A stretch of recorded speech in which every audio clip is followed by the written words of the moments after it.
The SOLA Group has been at the forefront of wheeling innovations from the beginning of the first project in the country. We've actually been involved to date in every single wheeling project which is now operating in South Africa. All of the product that we're offering is wheeled energy. With wheeling, the generator site and the customer's load are not co-located. So what this means is that we're able to design, build and operate a large renewable energy facility in a location which is highly optimal for that technology, and the load, the customer's demand center, is somewhere else. This means that we're able to find a really good site for the renewable energy facility and pass on all those benefits, including the economies of scale, to the buyer via wheeling the energy over the national grid. With wheeling, at the renewable energy site there is a meter which measures how much electricity is being generated and put onto the national grid. And then at the buyer's site there's also a meter which is measuring how much electricity the facility draws from the national grid.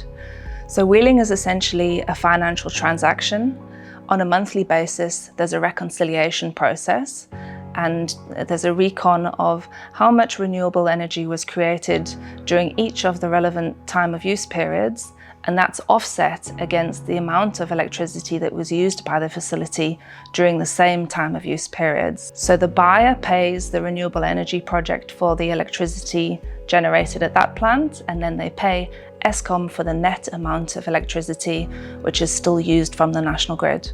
So one of the benefits of energy wheeling is that we take on the risk of designing, building and operating the project, and the buyer only pays for the renewable energy that's generated.